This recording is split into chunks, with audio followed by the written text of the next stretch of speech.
आमचे नवनवीन व्हिडिओ पाहण्यासाठी आमच्या ज्ञान मंदिर या चॅनलला सबस्क्राईब करा आणि हो बेल आयकॉन दाबायला विसरू नका. जय शिवराय. राजे चला ना तुम्हाला तुमचा महाराष्ट्र दाखवतो. राजे काय तुमचे ते मावळे होते जे लढले रयतेसाठी आणि काय तुमचे ते विजयी सोहळे जे सजले राजमातेसाठी. आता तुमचाच मावळा दोन दोन गर्लफ्रेंड भागवतो राजे. पाण्याची तहान पहाना कशी पियरवर भागवतो राजे. चला राजे तुम्हाला तुमचा महाराष्ट्र दाखवतो राजे. राजे घरी बाप कष्ट करून मेला तरी तुमचा मावळा दारू मटणाच्या पार्टीसाठी झुरतो राजे. राज्यकर्त्यांची धुनी भांडी करताना त्याचा आत्मा तरी कुठे दुखावतो. स्वाभिमानाच्या नावाखाली कशी निर्लज्जपणे मान झुकावतो. चला राजे तुम्हाला तुमचा महाराष्ट्र दाखवतो. तुमच्या नावाखाली आमदार खासदार कैक झाले. तुमचे मावळे म्हणवतात आता त्यांचे चेले.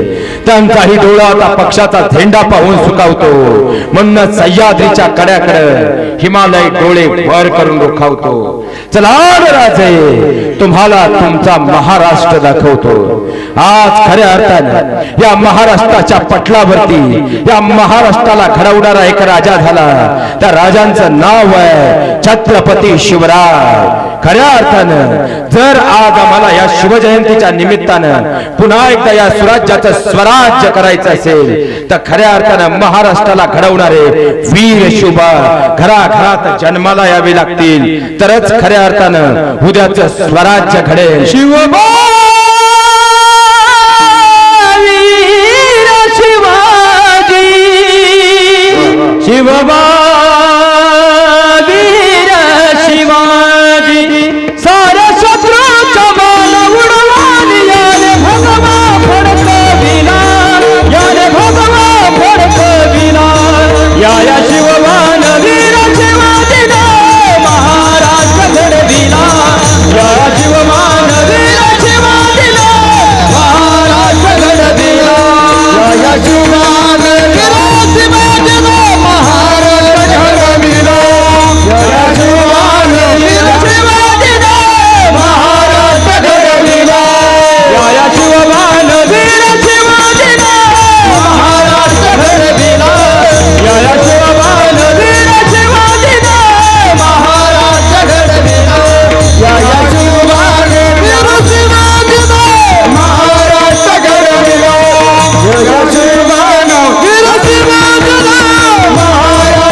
लक्षात घ्या मायबाप.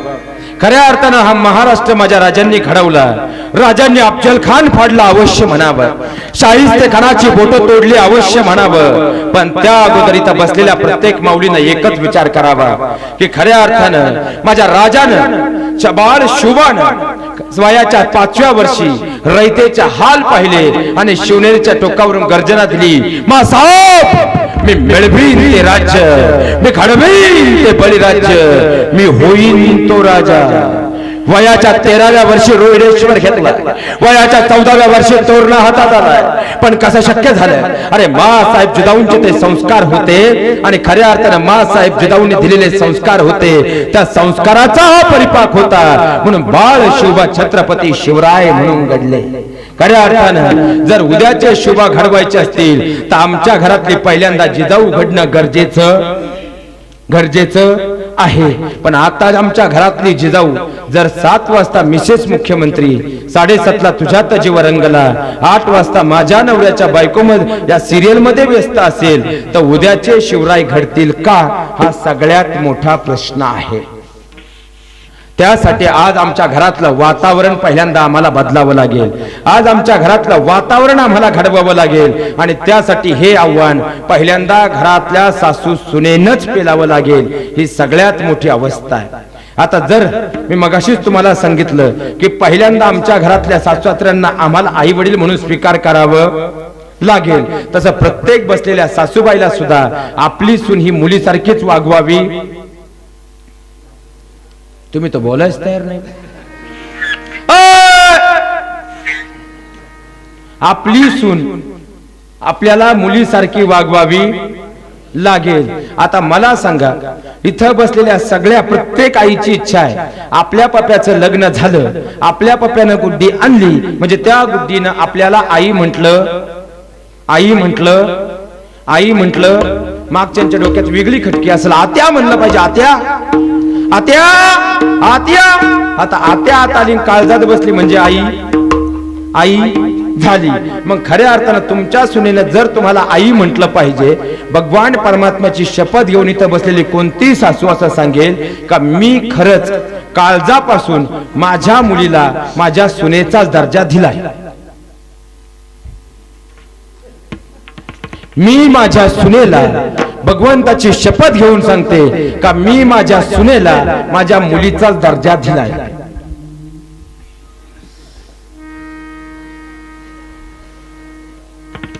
कोण आहे का? सत्कार घेऊ आपण. अहो, आपल्या मुलीला जर गोल चपाती बनवता आली नाही, लाटणं पळपट घेऊन आपण तिला गोल चपाती बनवायला शिकवतो, पण सुनेकून जर चपातीचा नकाशा चुकला आम्ही तिच्या आई वडिलांचा उद्धार करतो. आपण खरंच तिला आपली मुलगी मानतो का? आपल्या मुलीकडून एखादी चूक झाली, घराचा दरवाजा बंद करून असेल तो विषय आपण घरातच मिटवतो, पण सुनेकून जर छोटीशी चूक झाली आपण शेजारच्या घरी जाऊन तिच्या नामाचा गजर गातो. आपण खरंच तिला आपली मुलगी मानतो का? स्वर्ग नरक कुठं वरती नाही तो, त्याची जीवनात कधी अपेक्षाही धरू नका. ज्या घरात सासू सुनेचं नातं भक्कम आहे ते घर म्हणजे स्वर्ग आहे, जिथं सासू सुनेचं पटत नाही ते घर म्हणजे नरक आहे. अहो महाराज, महाराष्ट्रभर फिरताना आम्ही अशी घरं पाहिलीत, अवघ्या 5-5 वर्षाची लेकरं आहेत, पण दरवाजात 2-2 तास उभी राहतात. का? माझ्या आईकडे गेलो माझ्या आजीला राग येतोय, आणि माझ्या आजीकडे गेलो माझ्या आईला राग येतोय, कारण आई आणि आजी 6 महिन्यांपासून बोलत नाही. महाराष्ट्रातल्या 5 वर्षाच्या लेकराची ही अवस्था असेल, तुम्हीच उत्तर द्या. इथं उभं राहून मी कोणतं मोक्ष आणि अध्यात्म सांगायचं सगळ्यात मोठा प्रश्न आहे. अहो, तुमच्या घरातला हा करता माणूस दिवसभर शेतामध्ये नोकरीमध्ये मरमर काम करतो, संध्याकाळी 7 वाजता दमून भागून जर तो घरी आला आणि तो जर आईच्या जवळ जाऊन बसला तर बायको मैत्रिणीला फोन करून सांगते आमचे हे तसे चांगले पण जरा आईचे गुलाम आहेत. आणि तो बिचारा संध्याकाळी दमून भागून घरी 7 वाजता आला आणि तो जर बायकोच्या जवळ जाऊन बसला तर आई शेजाऱ्यांना सांगते 200 रुपयाने दुसऱ्याच्या बांधावर काम करून याला वाढवलं, काल बायकोने आली तर बायकोच्या पदराखाली गेला. तो म्हणतो आईचाही पदर नको बो, बायकोचाही पदर नको बो, चला कट्ट्यावर. आता संध्याकाळी 11च्या पुढच्या कट्ट्यावरच्या अवलादी सोपे आहेत का महाराज?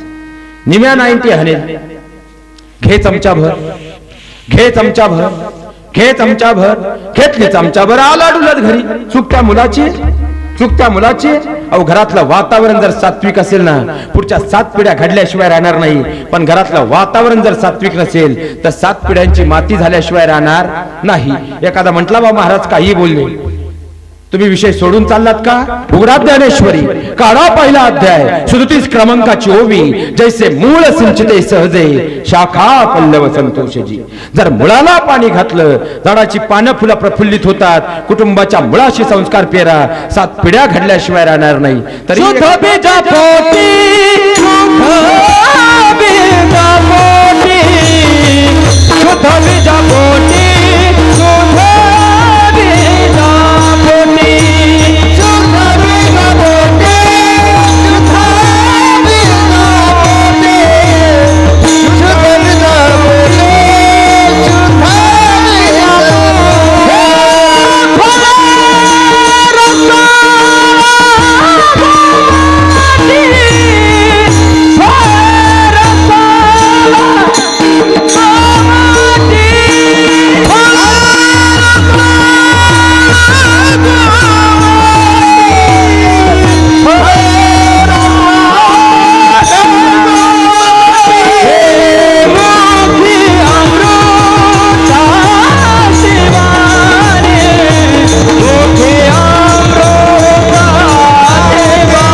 लक्षात घ्या मायबाप, घरातलं सात्विकतेचं बीज जर शुद्ध असेल पुढच्या 7 पिढ्या घडल्याशिवाय राहणार नाही. पण घरात सात्विकतेचं बीज शुद्ध नसेल तर 7 पिढ्यांची माती झाल्याशिवाय राहणार नाही. बरं जाऊ द्या, शिवजयंतीच्या निमित्तानं तुमच्या गावात आलोयच तर आज तुमच्या घरातली सगळी भांडणं मिटूनच जातो.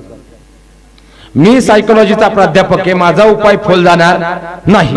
पण सुरुवातीला सांगतो, हा सरकारी दवाखाना नाही. तुम्ही बोललात तरच उत्तर मिळेल, अन्यथा उत्तर मिळणार नाही. मला सांगा, पहिलं पुरुष वर्ग तुमच्याकडे येतो. आपल्या घरात टेन्शन काय आहे? जरा 2 मिनिटं डोकं खाजवा. तुमच्यावर 5 लाख रुपये कर्ज आहे असं समजू, ते नाहीचे म्हणा. यावर्षी लाल कांद्याने बरे केले आपल्या. तुमच्यावर कर्ज, त्यातले 2 लाख माफ झाले आणि अजून 3 वर्ष थांबलो तर पुढच्या इलेक्शनला हा अजेंडा परत येणार आहे. म्हणजे पुढचे राहिलेले माफ होतील याची काळजी आपल्याला. तुम्ही तर आतापासूनच आस लावून बसले. पण कर्जाचं टेन्शन आपण घेत नाही. मग तुमच्या डोक्यात सध्या टेन्शन काय आहे? सगळी तरुण मंडळी, आपल्या घरात टेन्शन काय आहे? सध्या तुमच्या डोक्यात 2च खटक्या चालल्यात महाराज. पहिलं टेन्शन, बायको आपला ऐकत, बायको आपला ऐकत, बायको आपला ऐकत. तुमची ऐकते का बुवा? मग उत्तर सांगायची मला गरज पडणार नाही, कारण कमी वेळेत मलाही बरंच पुढं जायचंय. मग बायको आपला ऐकत नाही म्हणले तर उत्तर सांगणार. आणि जर कॅश ऑन ऑफर आहे महाराज, आपला उपाय जर 21 दिवसात कामी आला नाही, 21 दिवसांनी फोन करा, मनी ऑर्डर करून तुमचं पाकिट पाठवून. पण मला सांगा, बायको आपला ऐकत, पोरं आपला ऐकत, याच्यापेक्षा तिसरं टेन्शन घरात काय? जरा 2 मिनिटं डोकं खाजवा.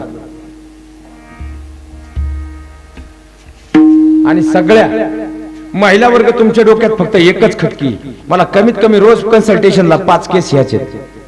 तुमच्या सगळ्यांच्या डोक्यात एकच खटकी, आपली परिस्थिती जरी गरीब असेल ना, आपल्याला दुःख नाही, पण आपल्या डोक्यात एकच खटकी. कोणती? आपला नवरा त्याच्या आई वडिलांना जेवढं काळजात ठेवतो तेवढं आपल्याला ठेवत ठेवत. मैत्रिणीला फोन केला तर पाऊण तास हिच्यावर चर्चा आहे. दुसरं टेन्शन काय आपल्या घरात? मग आता पहिले तुमच्या काही येऊ, कारण तुम्ही साधे काचकावलेले गडी नाहीत महाराज, फक्त झाकली 1.25 लाखाची. मला सांगा, बायको आपला ऐकत, तुम्ही बोलले नाही तर आपण उत्तर देणार, कारण तुम्ही जसे बोलले नाही तर मी बांधील राहत. आता महाराज आपली केस सफेद झाली, पण हे जागृत देवाला शांत झालं नाही. आणि आपली पोरं आपल्या शब्दात राहिली. तिसरं टेन्शन घरात राहिलं काही. आणि तुमच्या डोक्यात एवढी खटकी आली, तुम्ही घरी जाऊन तिच्यावर विचार करा. तुम्ही आता बोलणार नाही. आता मग जाऊ दे, तुम्ही जर उत्तर द्यायला तयार नाही तर उद्या युट्यूबला जाऊन त्याचं उत्तर पहा. मी काय उत्तर देत नाही. बरं, तुमची बायको ऐकते असं म्हणावं,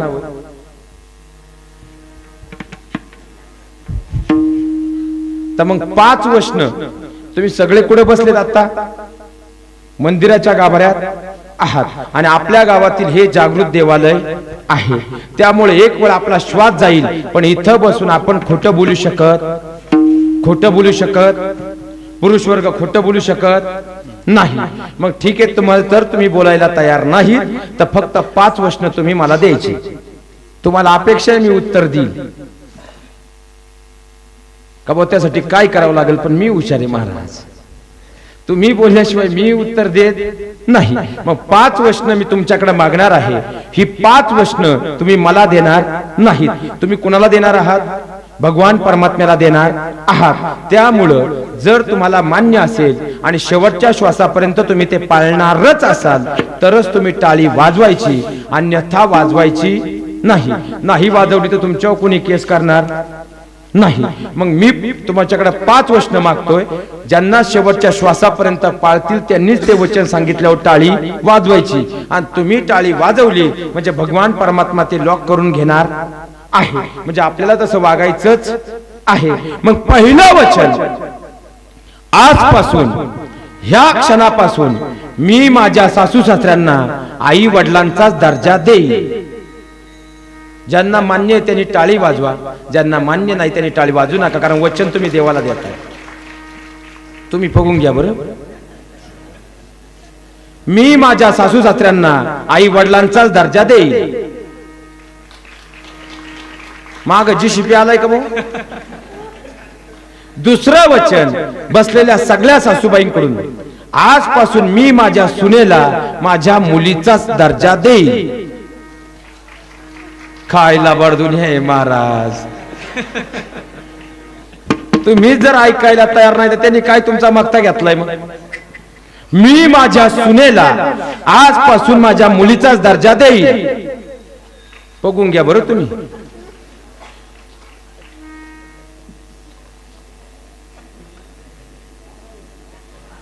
तिसरं वचन, आजपासून आमच्या घरातल्या भांड्याचा आणि भांडणाचा आवाज घराच्या बाहेर येणार नाही.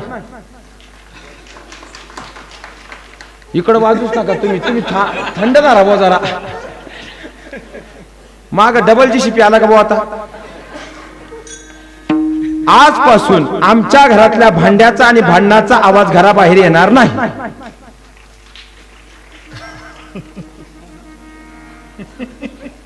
चौथं वचन, मी माझ्या नवऱ्याच्या त्याच्या भावाच्या, मी माझ्या नवऱ्याच्या त्याच्या बहिणीच्या नात्यात मिठाचा खडा बांधणार नाही.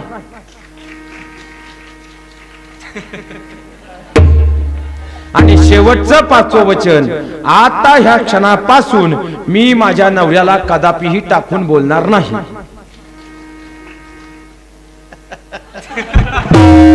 आई कीर्तन करताना ऐकता महाराज, लय अवघडे. बरं, आपलं कीर्तन म्हणजे राजवंश महाराज, उद्या किती बोट मोडा. पण आता तुम्ही अनुभव, आता सगळी पुरुष मंडळी इकडली घ्या. आता तुम्ही सुद्धा मला 5 वचन द्यायची, पण तुम्ही मला देत नाही. तुम्ही वचन कोणाला देताय? भगवान परमात्म्याला. मग मला सांगा, पहिलं वचन, आजपासून शेवटच्या श्वासापर्यंत मी माझ्या आई वडिलांना अंतर देणार नाही. याला टाळी असे म्हणतात. दुसरं वचन, बायकोनं कितीही कान भरले तरी मी माझ्या भावाच्या आणि माझ्या बहिणीच्या नात्यामध्ये कधीही कुणाला मिठाचा खडा बनवू देणार नाही. याला टाळी असे म्हणतात. तिसरं वचन, जशी माझी अपेक्षा आहे माझ्या बायकोनं माझ्या आई वडिलांना आई वडिलांचा दर्जा द्यावा, तशी वेळ आली तर मी माझ्या, अरे दम काढा बाबा, लई घाई वालेत राव तुम्ही. मी एकल्ली बोलत नाही. जशी माझी अपेक्षा आहे की माझ्या आई वडिलांना माझ्या बायकोनं आई वडिलांचा दर्जा द्यावा, त्याचप्रमाणे जर वेळ आली तर मी माझ्या सासऱ्यांना सुद्धा आई वडिलांचा दर्जा देईल. घसरले काय हे जरा. चौथं वचन, मी माझ्या आर्थिक ऐपतीप्रमाणे या पुढच्या काळात शिवजयंतीच्या कार्यक्रमाला भरभरून माझं योगदान देईल. आणि शेवटचं 5वं वचन, इथून पुढे गावातल्या प्रत्येक सप्त्याच्या काकड्याला मी पहाटे 4 वाजता हजर असेल. म्हणजे या वर्षी काकड्याला संख्या, आणि हे वाजले आहे त्यांना टाळी असे म्हणतात. आता महिला वर्ग पुरुष वर्ग विनोदाचा भाग बाजूला ठेवा. तुम्ही घेतलेलं वचन तुम्हाला शेवटच्या श्वासापर्यंत पाळायचं आहे. आणि जर तुम्ही असं वागलात, आपल्या घरात भांडणं राहतील का? थोडं खरं बोला, भांडणं राहतील? तुम्ही जीवन कुणीच नाही आले का? भांडणं राहतील? नाही. आपल्या घरामध्ये वाद राहतील? आपल्या घरामध्ये द्वंद्व निर्माण होईल? आपली मुलं वेगळ्या वळणाला जातील? आपल्या घरामध्ये दुःख राहील? आपल्या घराचा स्वर्ग झाल्याशिवाय राहणार नाही. आणि जर या घराचा स्वर्ग झाला तर या स्वर्गाच्या नंदनवनामध्ये उद्याचे शिवराय जन्माला येतील. आणि उद्याचे शिवराय जर घराघरात जन्माला आले तर रोज शिवजयंती असेल आणि तोच खरा आपला सोहळा असेल. विठ्ठल.